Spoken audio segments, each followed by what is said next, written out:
Hi, it's Bumble. Welcome back to my channel. So, sorry, I'm like still trying to think of the way to start this. Not really the best time for me to be recording at the moment. So, currently it is 12 a.m. It's already past midnight and I am very exhausted because so last night I watched this musical for the first time, and it's kind of funny. I wasn't doing it to like oh, I'm gonna watch this and make a video, because I just watched the 2004 like theatrical film, and I did a review of that, and I mentioned like, oh hey, I'm gonna watch the 25th anniversary musical, because that one, that one's like filmed and everything. And I said like, yeah, I'm gonna watch it, not gonna like do it for a review or anything. I just want to watch it for fun, and because I've never seen the actual musical. And I was like, okay, I'm like curious how, I mean, I've seen like bits of it and stuff, but it was like one of the like original cast recordings where it was like someone recording, and it was, the 80s, so the quality is like it was recorded off of potato. You can't see like shit. So it's basically like I haven't watched, I've heard the songs and stuff with that cast though in Spotify, but I've like pretty much never watched this musical. So and I'm gonna be comparing it to the movie and stuff throughout this, just to emphasize that is like my only really like visual point of reference with this story is through that movie. So I'll be bringing it up quite a bit, and because I I just watched it as well. So I'd watched it. I ended up staying up till 1 a.m. I was very tired. I didn't technically even get to finish it either, like because it's a 25th anniversary one. They have these like musical performances that happen like right after the musical itself is finished, and both times I've watched this I haven't gotten to that part yet. I wanted to save it for like the second time I watch, and I don't want that included in like me judging this and stuff and giving my thoughts. So this is only going to be my thoughts on like this performance of the musical itself. But yeah, I stayed up till 1 a.m. This thing was, oh my, I mean, I still love it, but I feel like I don't really have the excitement anymore because it's like my second time seeing this, and I'm like even more tired because the first time I saw this, I was just like, holy shit, this is amazing. I jokingly said in the movie review one of like, oh yeah, I'm gonna watch this musical if it turns out to be like really good or something, or like I have a lot of thoughts, I'll make a video. And I was kind of saying that like kiddingly, because I'll be honest, I have so many notes on my phone that I wrote down. This is probably going to be like 2 hours long, and I know this is kind of thing where probably no one's gonna watch it, and I'm aware of that, and I don't care because this was so good, and there was so many little like moments and micro expressions and shit, and so many details. I'm just like, oh, so good that I want to talk about. So I'm kind of just making this mostly for myself to kind of let that out.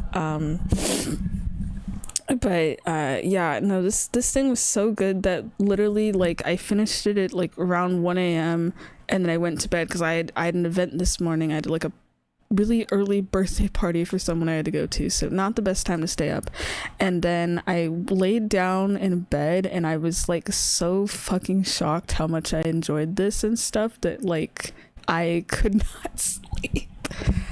I had this, when you have like a really exciting experience and you're just like, oh my gosh, this is like the best thing in the world, like in that moment. That's kind of what I was feeling. So I still love this thing. I don't have that feeling right now because like I've already seen it, and like the hype has kind of worn off for me a little bit at the moment, which is why I'm like trying to record this right now specifically, like why I waited to watch it again. Like I watched it last night, and then I literally watched it the next day. That's how good it was. But also because I wanted to do a review, I wanted to like have my first viewing of it, where I was just watching it like for fun and stuff, and not to think of it of like, oh, these are things I'm gonna have to remember for later to do a review or to take notes or anything. I just wanted to enjoy it and like digest it myself which I'm really glad I did because there was so many parts I ended up replaying again and whatever. And then I watched it today, so that way it's like I've kind of like calmed down a bit, and I took notes this time. And even though I still enjoyed it and everything, and it was like not as good because like I already knew it was coming and whatever, but you know, it was still great, and that way I could like take my notes and kind of pay attention to parts I wanted to talk about more and just little details and things. So yeah, that's why I'm doing that now. So I have a bunch of notes, but let me just start off by saying this was so good. And it's hard for me to talk about this because like I've said, I've never like seen the like staged musical and stuff. Like my only point of reference in the movie is the movie, and there's such completely like different things that it's not even funny trying to compare them. And I also feel weird talking about it because like this is the 25th anniversary thing where I'm assuming they went like all out for it and stuff, and now I'm just kind of like, damn, you know, if I got to see this in person and stuff, not the specific production of it, but like, you know, if I got to like see it at a theater performed somewhere, of course it's gonna be good. But like from now on, like every musical version of the story I'm gonna have to compare to like this and this quality and everything, and it's just like it's a high fucking bar for me. So it's kind of amazing to go from like with the movie, which was like, you know, I enjoyed it and stuff, and that one, I mean, that one kind of wins in the category of like the recording at like a literal opera house and stuff with the locations and things. And I think the snow also kind of fits the vibe, or a lot of the outside scenes in that movie have snow, and it's kind of like a thing I sort of missed. You'll hear me talk about it in my notes and stuff. But other than that, this just completely fucking blows it out of the water. It feels like the what's the meme? The one that's like shoot, I was thinking about it before I started recording. I remember the wording where it's like X is no longer my friend, Y is now my new best friend, and it's the picture where it's like the guy surrounded by these other pictures and they're crossed out, and there's a picture of someone else that's like circled or something. Or no, it's like friendship ended with X, now Y is my best friend, I think is like the wording of it or something. That's how I feel about this, comparing it to the movie and stuff, and especially with the cast. Oh my god, I fucking loved the actors that played Christine the Phantom. You're gonna hear me talk about this. That's kind of the main reason I wanted to make this, actually. Like, this whole production was like fantastic and everything. I thought all the actors did a good job, and it helped me with some of the characters of like changing my opinions of them and stuff. Like, I realized that I liked Carlotta way more. She's played very differently here, where she's not like really the comic relief I have.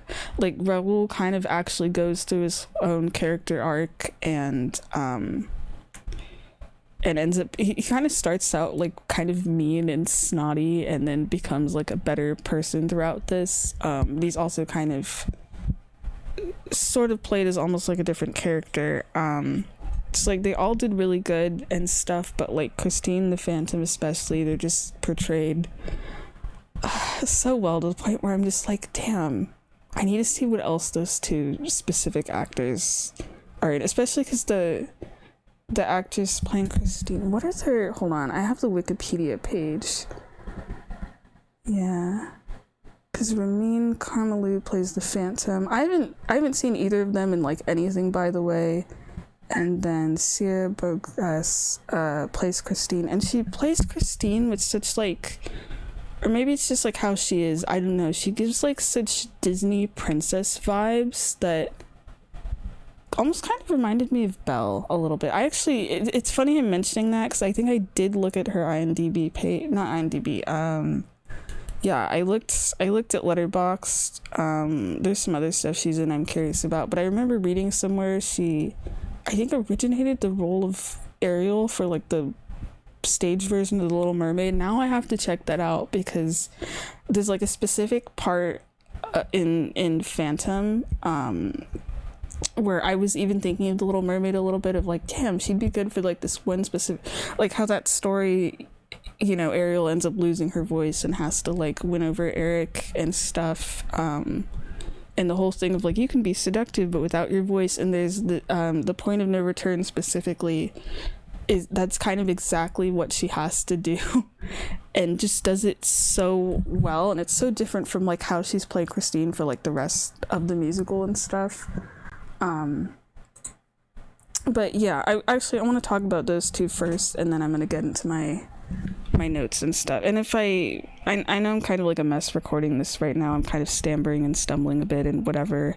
I think it's just because this was just so good. Even on my second viewing, I'm still like trying to like process how I feel about it and stuff. I loved it, as you can tell. This might be it of course does not really have the same like,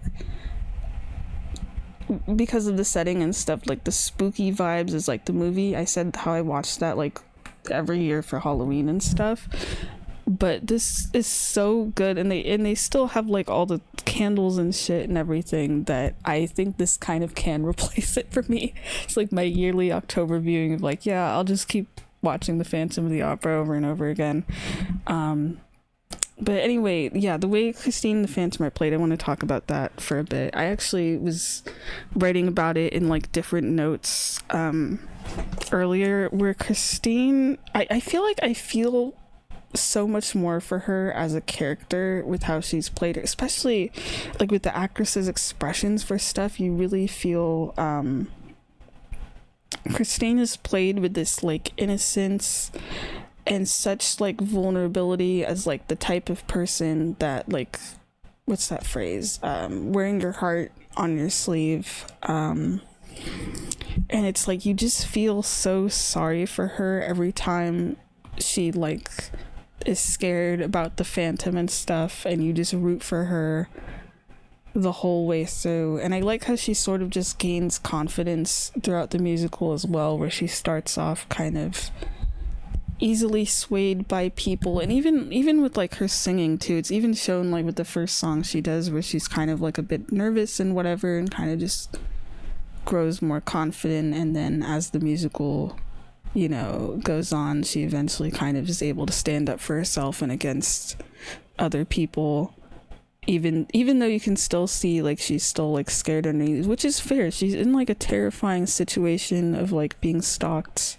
by this person that's pretending to be this like father figure, and all the like weird shit going on through the musical. People are getting murdered, which I kept actually forgetting about until it would happen. But yeah, she's played with such like innocence and vulnerability. That's like the two best ways I could describe it. You're gonna hear me mention about that a bit through like her expressions in different songs and whatever. And then with the Phantom, I think vocally was the person I was like the most, like I said, everyone did like a great, especially Christine's voice sounded so pretty and really matched that like angelic vibe and stuff. But the Phantom, I think, I was the most impressed with. I think also because, point of reference with the movie again, where I said like everyone except Gerard Butler did good, and where I was just so bummed of like, damn, he's supposed to be this like musical genius character, but is like vocally kind of the weakest out of everyone, where he has so many of these like cool songs and like lines and stuff, but they're not really like sung at their full strength, where I just kind of always felt a bit disappointed. But then here he's played by someone that like you bet can fucking sing, and it's just kind of like, yeah, I feel like I'm finally hearing these songs like, the way they're supposed to be, which is true, because of course like the musical version, like the staged version came first, obviously, and the movie is an adaptation. It's gonna sound backwards though, when I'm talking in my notes of like, oh, this thing happened, but I liked this thing from the movie more or whatever. But like, I know the movie's an adaptation. I'm just kind of having to compare it because that's kind of like what I was used to and stuff. Hold on, I'm gonna turn on my fan. It's kind of warm in here. Give me a second. Okay, I have the fan, I think it's on low because I was feeling kind of warm in here. and I'm hoping it's not being caught by the mic. Anyway, yeah, vocally the Phantom, I gotta talk about that. I think the one thing that bothered me, and again, I don't even have the point of reference of comparing how he's performed here to like other stage versions and like other actors playing the Phantom and stuff, so some of this might be like, oh, am I criticizing the actor, or am I criticizing like how the role is played? I don't know, honestly. Where sometimes it felt like, for a lot of lines, where there was almost just kind of like too much power in for some of the lines, or just like a bit too loud. But at the same time, I don't kind of know, I only sort of know of like which lines are supposed to be said with like a lot of force and which ones are supposed to be softer. It's probably like also kind of up to how the actors want to like interpret it as well and stuff. But what I did absolutely love was oh gosh, I'm trying to think of like, there's probably like a certain phrase to describe it, like voice control, kind of like note control, I guess, of being able to just fluidly like slide through being able to belt stuff and having it be like really strong, and then go to these kind of like angelic sounding, like softer like tones and stuff, and just being able to do that so smoothly. Like, I swear the first time when I was like watching and listening this and stuff, I was holding on to like every note for a couple of the songs. I think specifically for me it was like Music of the Night. That was the one I was like the most impressed of just, especially with that song, because I have, that's the one I mostly remember from listening to like the original like cast and stuff, and Michael Crawford doing it, of like how there are, it's one of those songs where it's like some notes, it's supposed to be kind of soft, it's almost, because the song's almost kind of like a lullaby, but there's some parts of it where it's like, gets like really energetic and stuff, and being able to just transition through that so easily and stuff, it just sounds so good. And though I do wish with this it was like a bit like just like a little bit softer, but that's just me. But also that the character is played, I know I'm saying vulnerability again, but I feel like that word kind of matches best with like vulnerableness, but also this sort of like cheekiness that I feel like with both of those qualities that I was kind of missing from like Gerard Butler playing the character in the movie, where like with some of the like, and by cheekiness I just mean like where the Phantom, he's like terrorizing people and shit in this musical, but there's some parts of it where it sounds like he's kind of having fun with it, but not just in like a psychotic way, but like it reminds me of like, yeah, he is just, I mean, he's trying to be this like menacing ghostly figure and whatever, but then I remember he's like just this guy, who's lived this entire life in this opera house and being like super dramatic and extra and shit. But then of me mentioning of like, yeah, he's just one guy, that's also has to do with like the vulnerability thing, of course, especially when he's with Christine, where like sometimes he's terrorizing her and stuff on purpose, and there's other times where he's trying to be soft with her, but it's not just like the parts where he's trying to like lure her into like a false sense of trust or anything. Like, there's certain parts where she looks kind of almost like hypnotized and everything, but there's some parts where he just kind of takes off the mask in a sense, not literally, he doesn't ever do it by choice, but I just mean like I didn't mean to make that pun,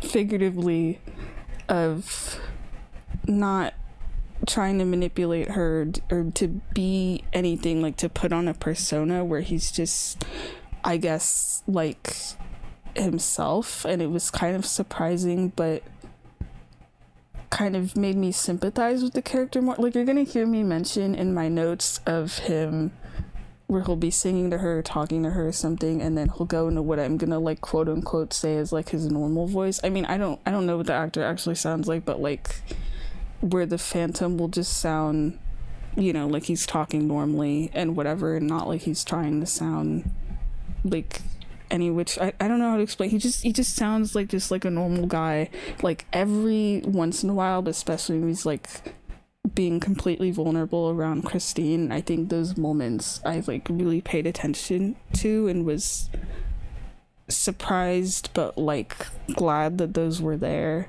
because it, like I said, helped like with sympathizing with the character. 'Cause that's the weird thing with this too, is like from watching the movie, it's like, you know, Raoul is presented as this like kind of heroic good guy, almost kind of like princely character, where you see him and you're like, yeah, that's the person like Christine should be with or whatever. It's like a very obvious like thing and stuff. And I mean the Phantom is presented as a villain and stuff, you know, as he should be, and they do have like the sexual tension. There is the stuff of like her showing him vulnerability and whatever, but like, you know, like, okay, this isn't the person she should like pick or whatever, you know. But then with this, it's like Raoul's kind of a more complicated character. I mean, I feel like so is the Phantom. I'm not saying like, oh, she should have gone with him or something, but you can definitely see with this version from both like the performances of like Christine and the Phantom. I think especially with Christine though, that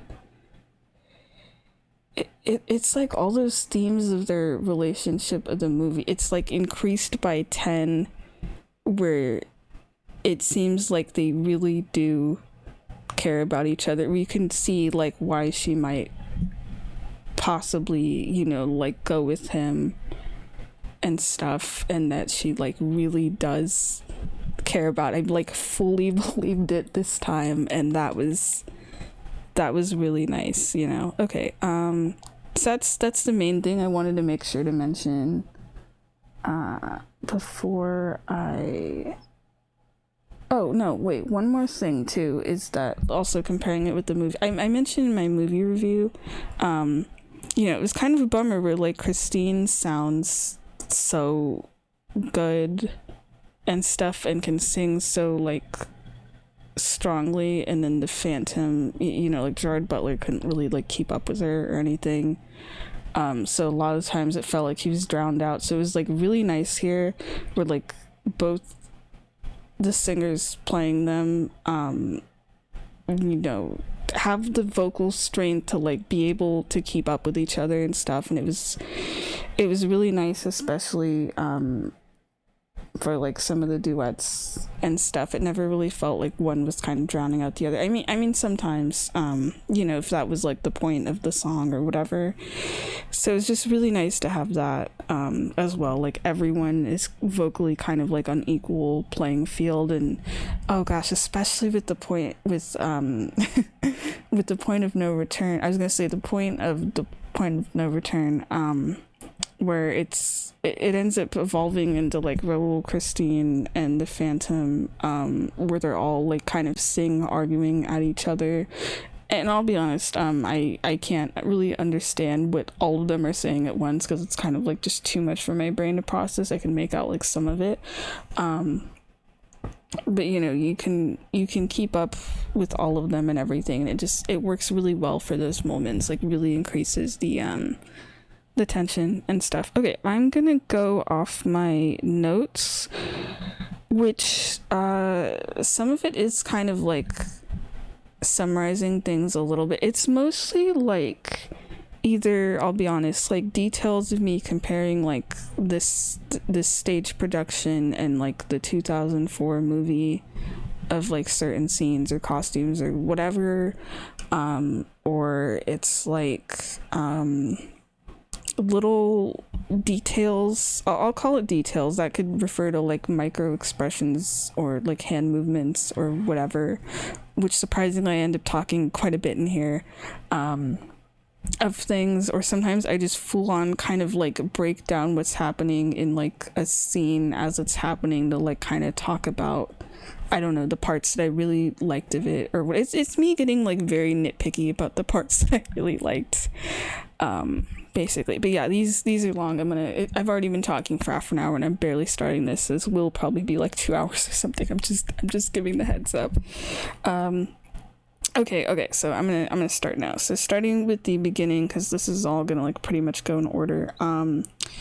So the movie has what I thought was pretty cool, but also like very confused by, and if it was just a movie thing, it starts with this like flash forward to like 1905, where it's like Raoul as an old man, and they're like auctioning stuff from the opera, which is like closed down and all dusty and whatever, and he ends up buying the music box, the monkey one that the Phantom has, and then throughout that movie you see scenes of him where he's basically escorting it to like Christine's grave to leave it there and stuff, and I was always just kind of confused why any of that was a thing.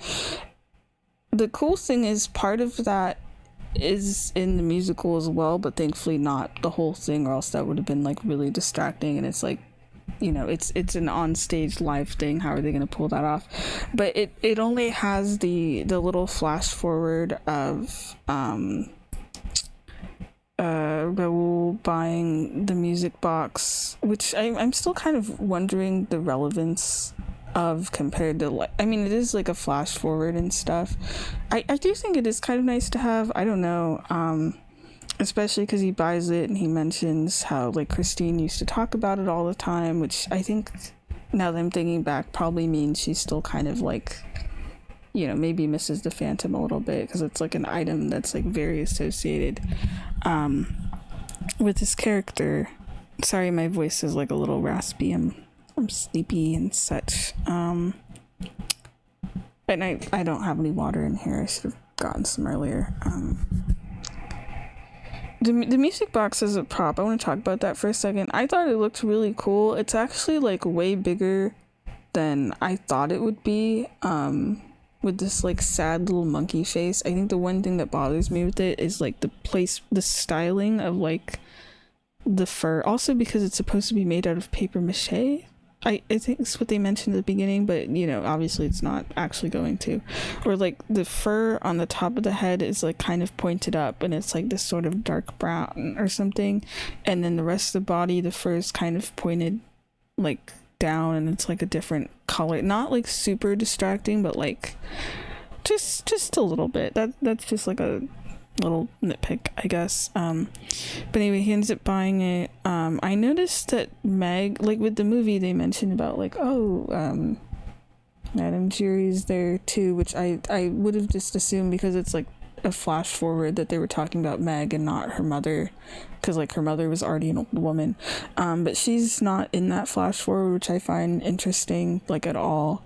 It's just like Raoul and all of these other people, and the whole point is just him like buying the music box, and then it leads to them talking about the chandelier and that they're going to sell it, or not sell it, but like they restore it with the lights and whatever, and then it continues from there where the chandelier is revealed, and then things start where it's like you're kind of going backwards in time and stuff. So I feel like probably the whole purpose of that is just like to bring out the chandelier. I'm still not completely sure, but you know what, I'm glad it starts with that, and I'm glad that scene is in there.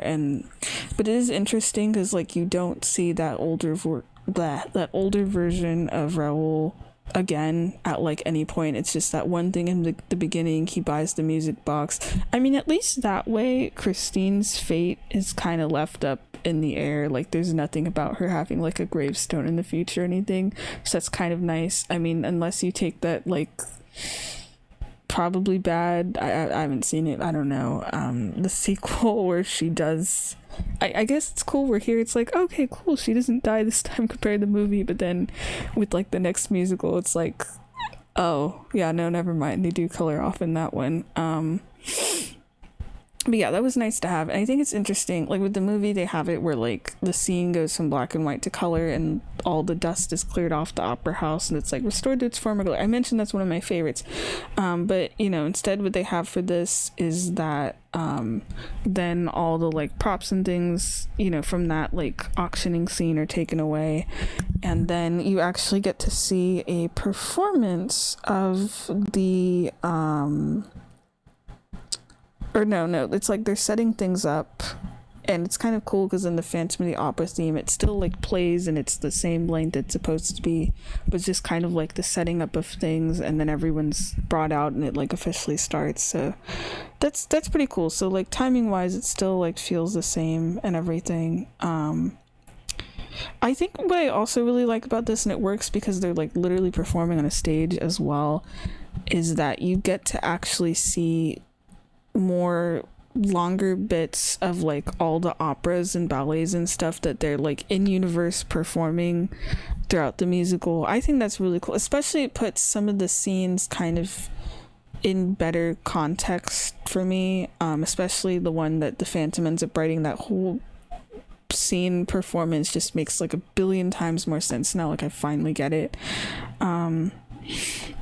As they end up performing, we see the Hannibal musical. It goes on for like 5 minutes actually, and it's like one full like musical number of like their in-universe opera and stuff. And I'm still surprised by the amount of like you can see there's like a ton of people on stage, you know, for that like final bow on this photo. I was actually reading about that because I was like, damn, the stage must be huge. Why do they have so many people? Like, it's definitely realistic for like them, you know, this takes place at like an opera house and stuff. But I'm like, how many people do they have here? And is that like a normal thing to have that many people? Apparently no. Apparently it's supposed to be like 49. And I read this off Wikipedia. I don't know if it's true.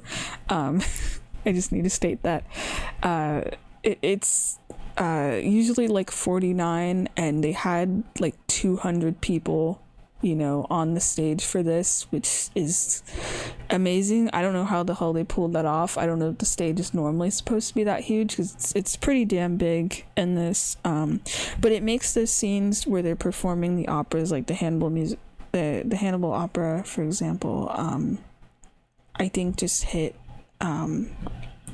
so much stronger, honestly. Like, it feels like it's a full performance and everything, and we get to see more of the dancing overall too. I think that's really cool. I appreciate that. So it's not just like a thing they're performing like in universe or whatever. It's especially with the ballet stuff, where it kind of, especially with the like springtime themes ballet performance they have in like the middle of this musical. I forget what it's called, where it's like, oh, it's the performance from, here's the ballet from Act 3 when they're like replacing Carlotta with Christine. And I could have watched that whole scene for like the rest of the time. Like, it didn't even need to go back to the Phantom plot. I could have just watched that actual ballet and stuff, and I would have been good. But because, you know, they're performing on a stage and like everyone's professionals and stuff, you know, IRL, it just does look like it's a normal like performance of like these operas and these ballets and stuff. And yeah, I mean, that's part of the Phantom of the Opera, like the story and universe and whatever, but it looks cool. I like feel like I appreciate it more now. Also, during the Hannibal one, I noticed there's this one guy who's doing like flips and shit like as it's going on. I thought that was pretty cool. Alright, I'm gonna talk a little bit about like some of the side characters and stuff as well. Like, Madame Fury is so much more terrifying than her movie counterpart. The first time I watched this, I was kind of a little intimidated of like, damn, why is she so like mean to everyone and whatever. And then the second time I watched it today, I was just like, oh, okay, I think I'm like vibing with this a little bit more.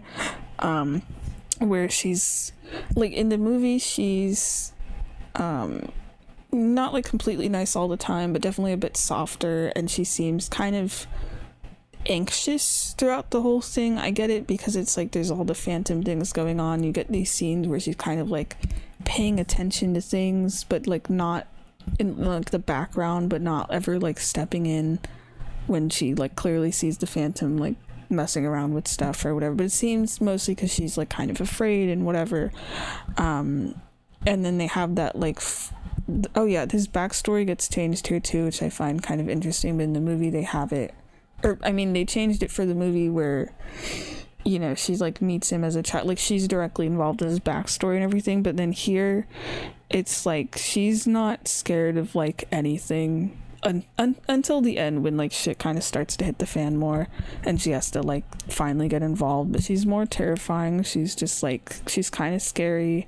She's always seems to be frowning and stuff, and even just like her costume and her hair and everything, it just feels so kind of, I don't know if it's because she's wearing all black. I mean, you could say that for a lot of characters in this, or just the Phantom really, but she just looks kind of just menacing, really. And we do actually see her with the ballerinas. You know, she's supposed to be their instructor. She's a lot more stricter with them, will actually chew them out. I think partially because she doesn't want them involved with any of the like Phantom shenanigans and stuff going on, but also, you know, because she has to like teach them and stuff, where she actually will chew them out, and even be harsh with like Meg too, which I was surprised by. Like there's this one part where Meg's talking to Christine and Madame Giry walks in and is like, Meg, Giry, what are you doing?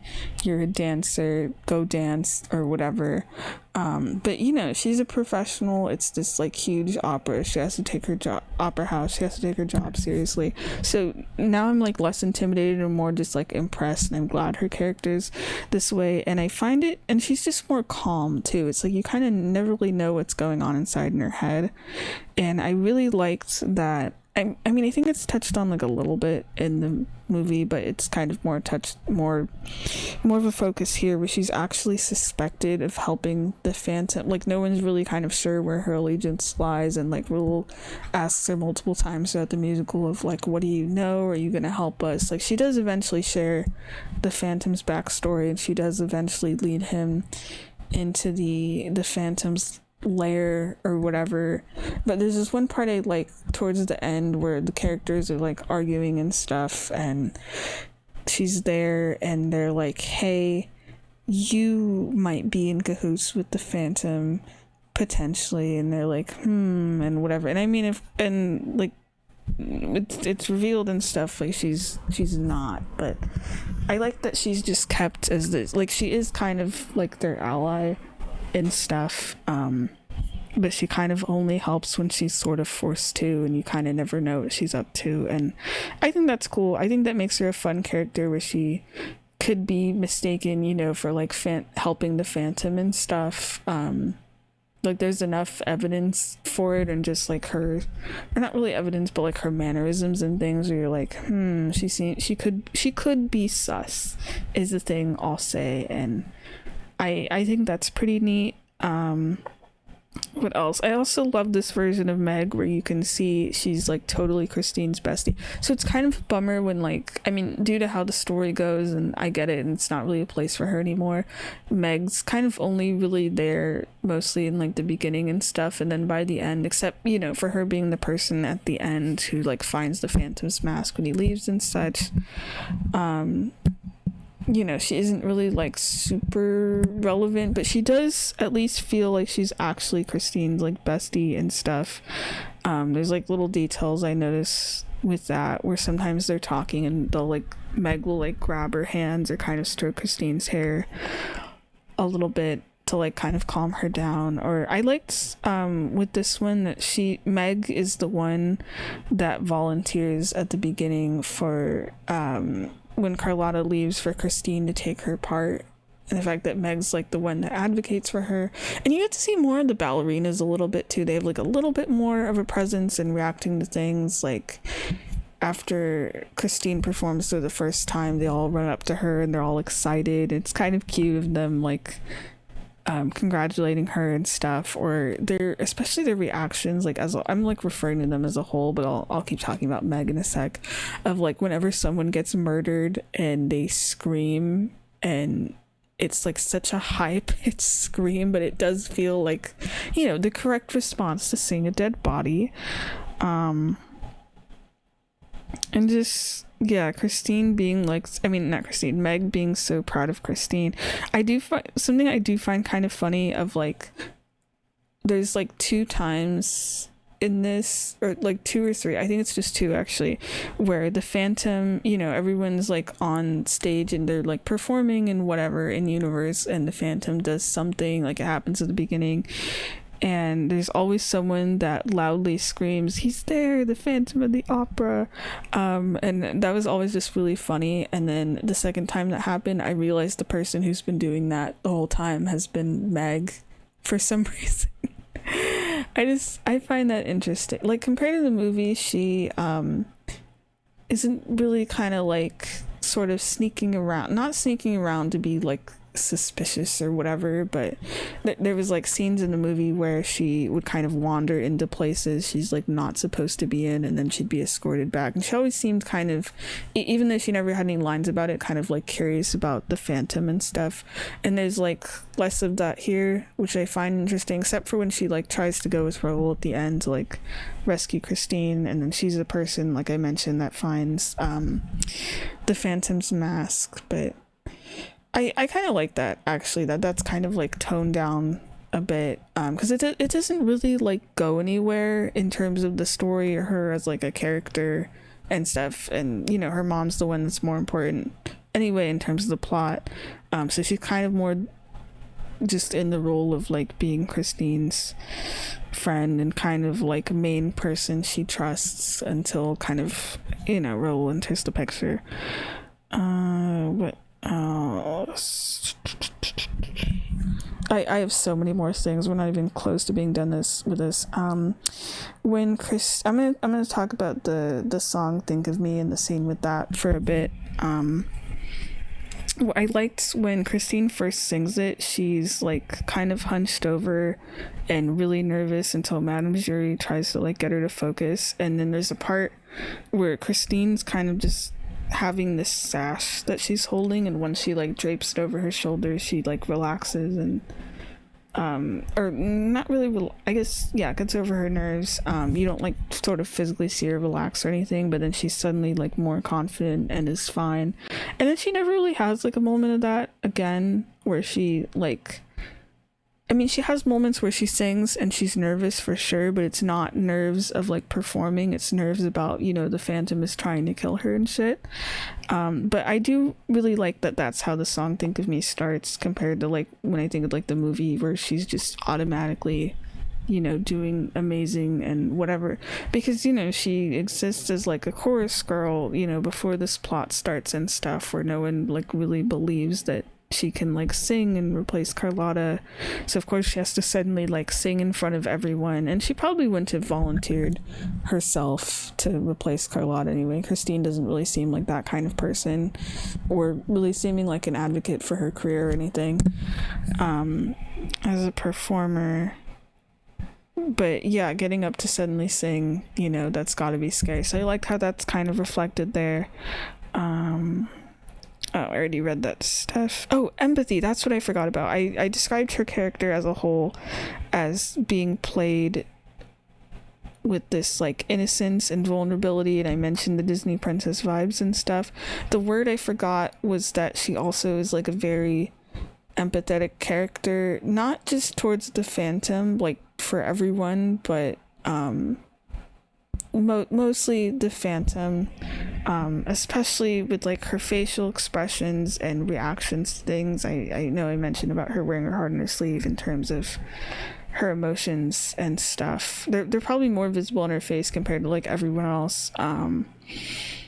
But yeah, she has such a high level of empathy, and it ends up being kind of like heartbreaking by the end of the musical.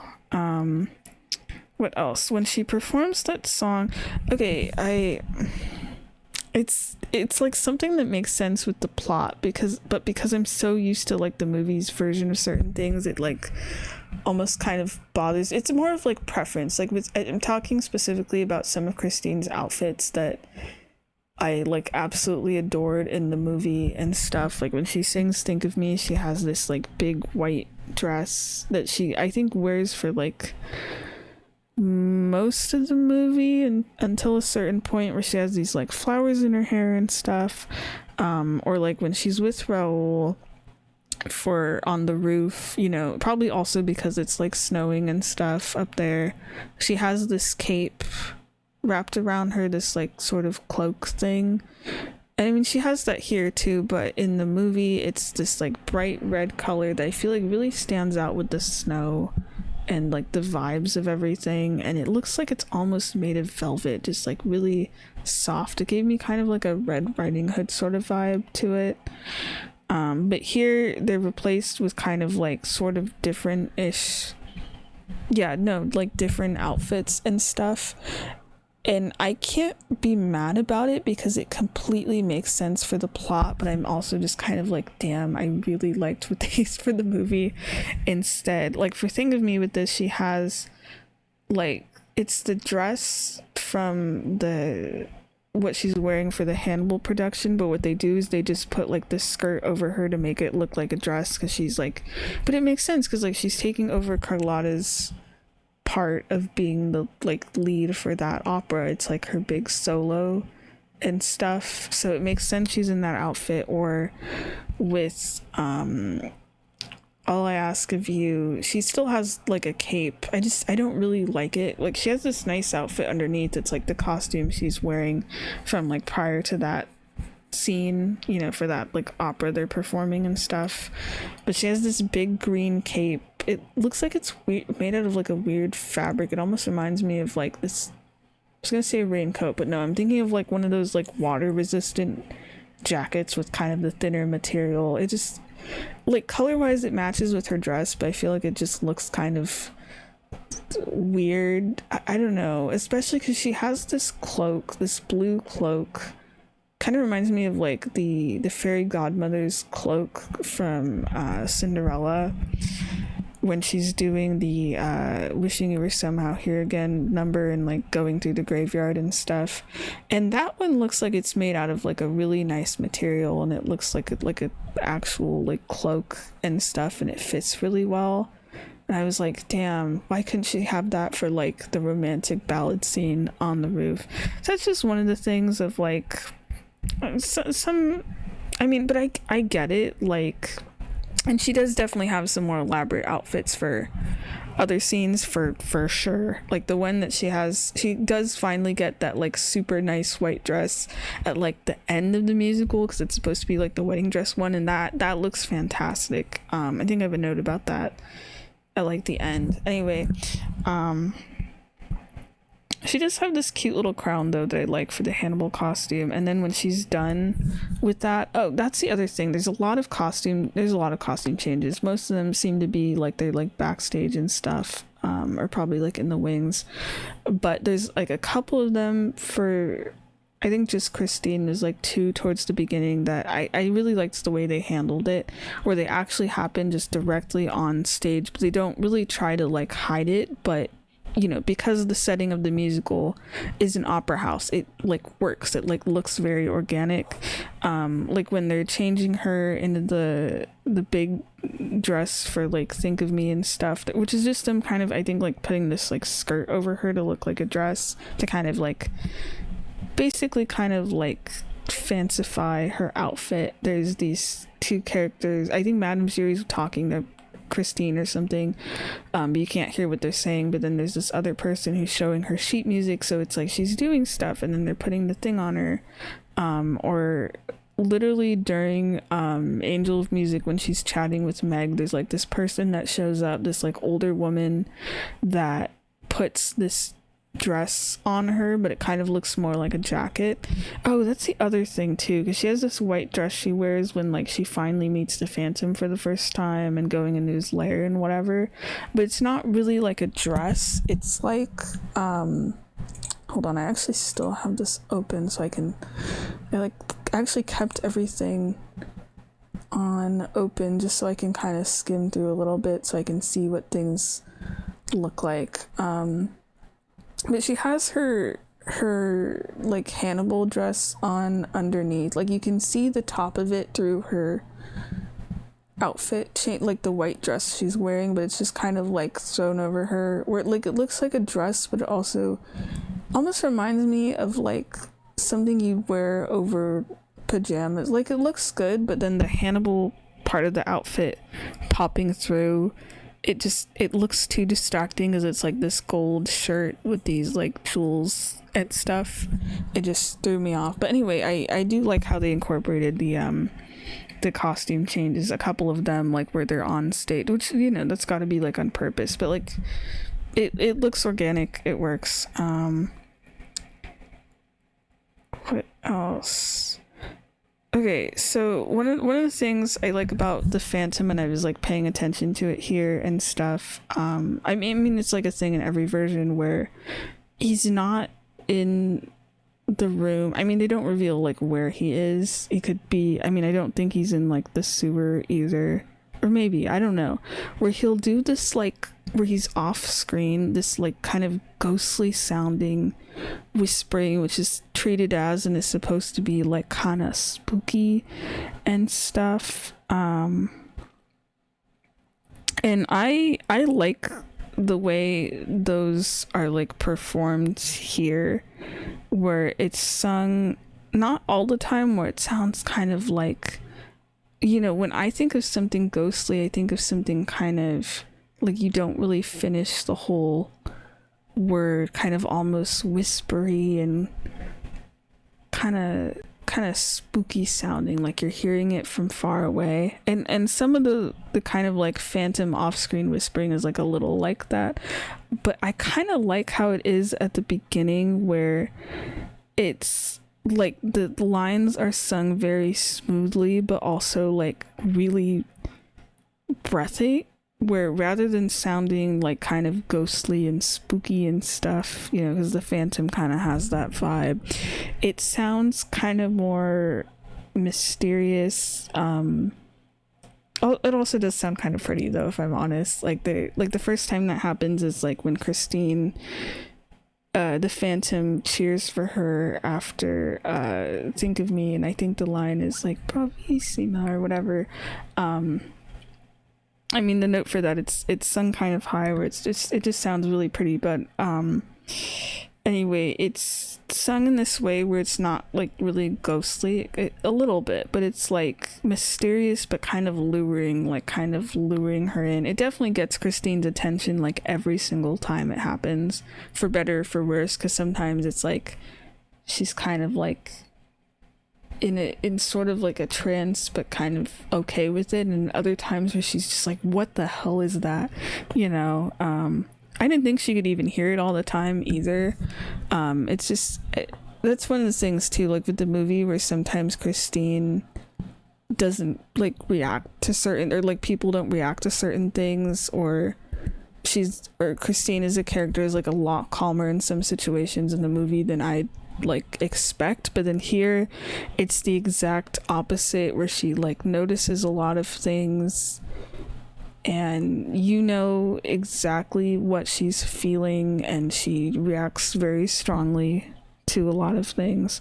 What else? But kind of on that note, there's some parts where I think it's mostly just like Meg or Raoul, where they try to get Christine's attention. It's always when she's like distracted by something the Phantom's doing, and I like the way they do. It's kind of realistic, where they kind of like sing her name the first time, and then the second time they just say it, but they sort of speak it, but it's just like a bit more harshly, of just like hey, kind of a bit of a difference. Oh yeah, I want to talk about Raoul as well. I think that's the last of like the I can't even really call him a side character. He's like the main one of the mains, you know. There's 3 main characters and stuff, but you know, the Phantom and Christine I think are kind of more of the focus. But with Raoul, I mentioned with the movie, I want to compare that a little bit, because I just find that interesting in the movie, where he is, I mentioned like kind of a princely where he's like seen as like, yeah, that's the good guy, you know, that she should be with, where he like from the beginning, you know, seems to really care about Christine and is like kind of gentle with her and stuff, and just seems to be like a nice guy. about things, and even when he's dealing with these like stressful situations and whatever. I mean, he's not completely like a good person. Like, he at the end of the day does use Christine as bait to like try to catch the Phantom, even though she doesn't want I mean actually no, in the movie she does mention like she'll go through with it and stuff. I don't think in this she ever confirms that she does. If anything, she's like telling people like, no, I don't want to do this and stuff. But here he's very different, where he's like, I mean, I think in both versions he is gaslighting her about like the Phantom isn't real and your worries don't matter, but he also doesn't take them seriously, or he's just like kind of like arrogant, and like you can tell he cares about, or he's, you know, supposed to care about Christine. Like, he seems really happy, you know, when he reunites with her, which was cute when they like finally see each other again after all these years and stuff. But he kind of just dismisses her feelings and just feels like a bit more arrogant and snobbish and stuff. But then I noticed like after All I Ask of You happens, he kind of softens up a bit, and I mean he still uses Christine as bait, but seems to care about her a bit more, of like trying to make sure she's okay and stuff. I think it also helps that then the Phantom becomes more and more of a real threat, where he's like, oh, this isn't just some like weird thing she's talking about. This is like a real person that's like killing people and will, you know, this is someone like not to fuck with. And then he kind of takes things more seriously and is more involved with the plot, but also like taking Christine seriously as well and trying to like comfort her, especially towards like the end. So I really like that, actually. Though the one downside of that is it kind of makes me not really like All I Ask of You very much. But I also think that's like a preference of like voices. As I think it's just a preference of voices for me, honestly, because like in the movie he's played by someone that has like a kind of higher pitch, kind of a bit gentler sounding voice, and here he's like a bit lower. And he can sound gentle sometimes when he's talking to Christine, but it's not ever really during that song. He doesn't sound like that, and it almost kind of bothers me because it's supposed to be like the big romantic duet, and it's so weird compared to like how Christine is, where she's like so like happy for him to be there and stuff, and for them to like finally like, you know, be lovers and whatever, but also like really wanting Raoul to protect her because she's like so terrified about the Phantom. I think it's also because he's like, while the song's happening, like dismissing her concerns and just like kind of pretending like he believes her, but not really. So that's like one of the things I didn't like with it, but that's just like a preference of like voices and performance, I guess. I don't know. I just really like the version of that song from the movie with like the setting and everything, and here I think it just feels so different to me that I'm just like, aw. But I don't really get the romantic vibes this time. I was sort of bummed because that's one of my favorite numbers, and still haven't practiced on the piano yet. Anyway, there's a lot of digital effects with this, which is also cool because they have these like big screens. Actually, you can see them on here. There's in the picture, there's like this red thing that kind of looks like a curtain or like a big mirror with these gold frames. Those are actually like screens that they have throughout the entire performance, and it's cool because like of course they have like props and big sets and things and stuff, like, but they also use these like a lot of digital things and these sort of big screens. But sometimes it was distracting because like of course I'm not like used to that and stuff, but it was also really cool. Curious if they have that for like every performance, because I'm like, damn, those things are freaking huge and they're probably expensive. I have a feeling for something like that it's probably like a one-time, like it's the 25th anniversary, we're gonna pull out all the stops thing. Like the mirror, for example, because I'm gonna talk about the mirror scene now. It's instead of Christine just being in front of like an actual mirror, or like in the movie I think it's like a mirror, but it's like a sliding mirror thing where it's a reflection and then it gets moved over and then the phantom is behind it. I mean, it's like a similar thing here, but instead of being an actual mirror, it's one of those giant screens and it reflects her, but it's like this huge reflection of Christine, but then also has this like close-up recording of the phantom's face. But I do like that it only pops up for the line in the song about I'm there inside and then he's there. But I do love, of course, like when they I didn't know the screen could open, by the way. I knew the phantom, of course, like the actual one had to be there somewhere, but I like that the screen acts, because normally it's just a screen, it actually like slides open, or I think it just opens and then the phantom is standing there and he's in the fog, so he's kind of silhouetted. Oh yeah, costumes things with that. I want to talk about his costume. I have opinions on it, but they're good ones though. Mostly his cape, I noticed, is like kind of sparkly around the shoulders. I was just kind of curious about. I don't have like a question or anything, like a rhetorical question or whatever. I just thought that was like an interesting choice. I think now that I'm remembering about it, I don't really like it. I mean, it fits, like, you know, the phantom has this like black and white outfit and stuff, you know, he's like a little flashy, but I don't really like the way it looks. It's like these, not like beads, but kind of like beads. They kind of sparkle a little bit. What I do really like, and I don't understand why they didn't have it in the movie, is that the phantom has this hat. It's like hold on, let me find the hat. It's I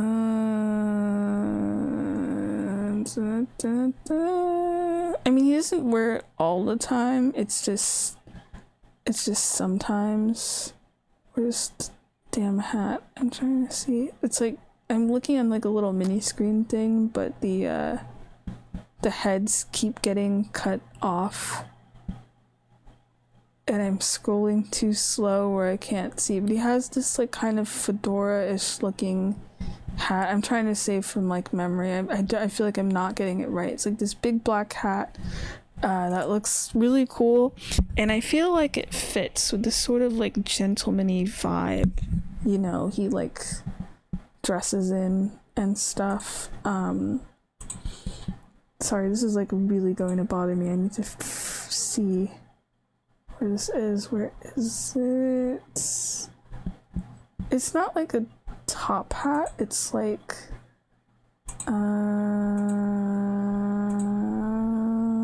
oh, okay, I got a good shot. Yeah, it's like a fedora basically, but then it has this long brim to it. I don't really know what kind of hat this is, but I think it looks cool. It helps with, like, you know, he's hiding himself and whatever with like this cloak and the hat and the mask, but it kind of gives him this sort of like mysterious stranger kind of gentleman-y look appearance.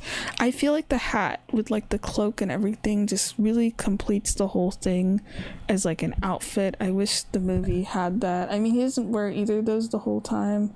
Like, it's just sometimes, I think usually when he's like leaving the cave is what I notice, where he has the hat and the cloak, but it looks so cool because like with the mask it's just like quizzy and stuff. I think I also like the hat because I don't ever really like the Phantom's hair.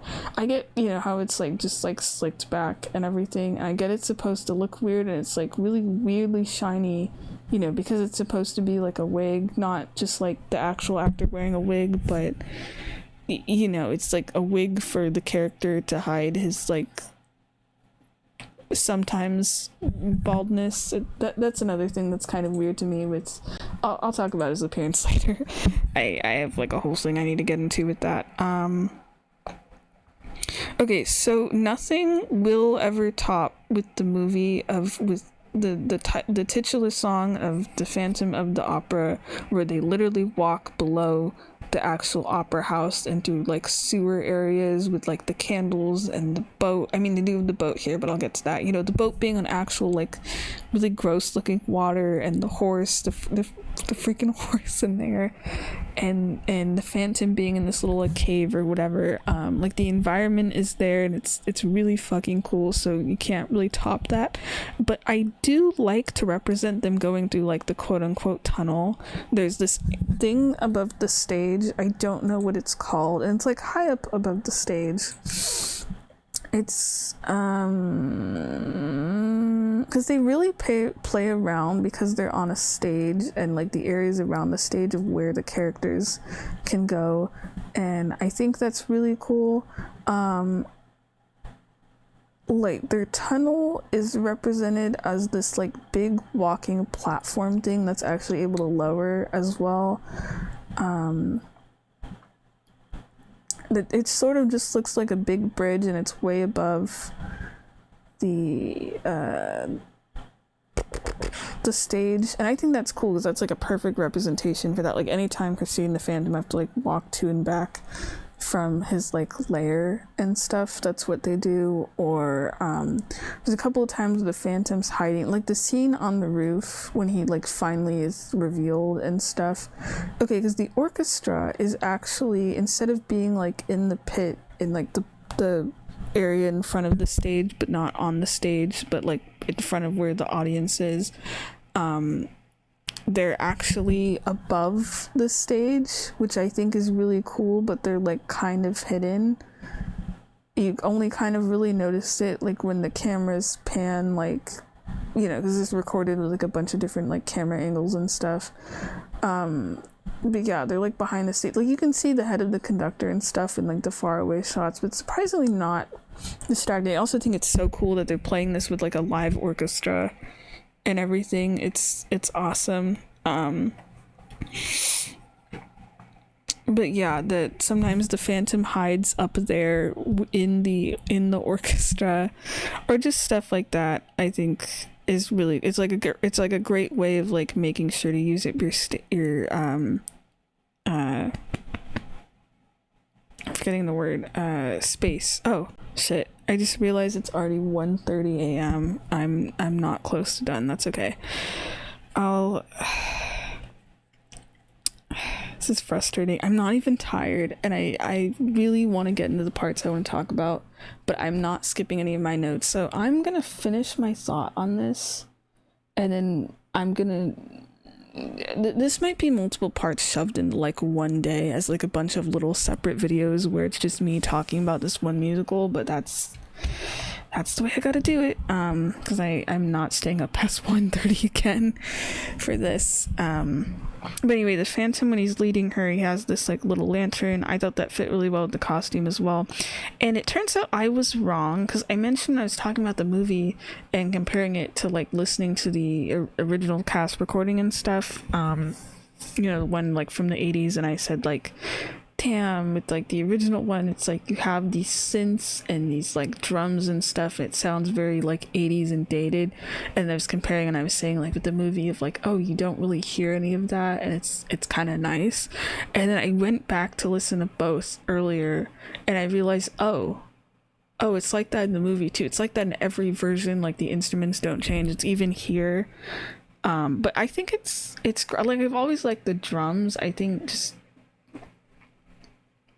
I think when I was just listening to it with the, you know, on Spotify with the original cast recording, I think I noticed those things more, and I don't know why I felt surprised. I've watched the movie for like years and stuff, but anyway, I think those instruments have grown on me. And the song does sound cool. Like they already have a live orchestra for the whole performance. And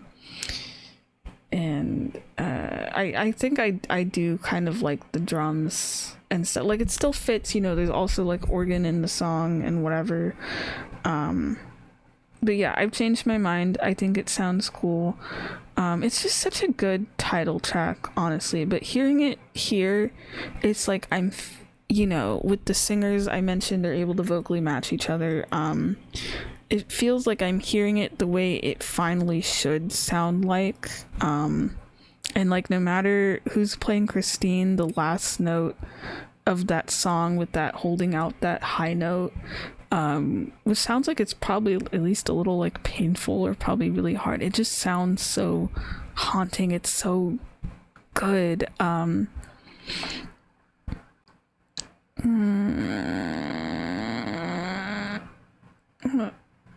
Nope, never mind. I've changed my opinion on that. But yeah, that's when I really noticed how powerful the Phantom's voice like is supposed to sound for like the character and stuff. But yeah, it's just performed really well. I'm not going to talk about every song, by the way, but there's some where it's like my opinion didn't change or I didn't notice new things. It was just performed well and I wasn't used to that, or you know, whatever. Where I don't really have any notes on it. I actually don't really have much to say about the Phantom of the Opera, the song, because it was just done so well, and that was great. But like, I don't have anything else. I'm just like, damn, they did a good job. And then